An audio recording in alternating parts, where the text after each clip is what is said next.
سلام وقتتون بخیر. سلام وقتتون بخیر باشه. خوبین؟ خب یه اس ام اس برام اومده بود آفر استانبول 5900. یه شرطش برام میگین چجوریه؟ این پرواز من هست. به دو شب من هتل 5 ستاره.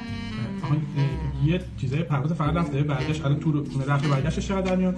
رفت و برگشتش اگه بخواید 5 ستاره باشید 12 تومن در میاد. اگه بخواید 4 ستاره داشته باشید 12 تومن.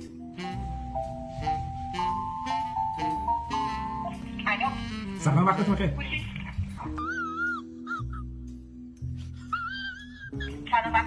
سلام وقتتون بخیر. خوبین؟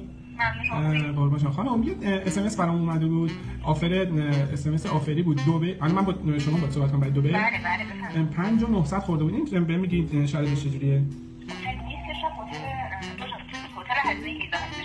دو شب به اضافه هزینه ویزا. بله. پرواز نداره هزینه پرواز اعمال نشده. استیم را با آتش کشیدی سوختم من ندیدی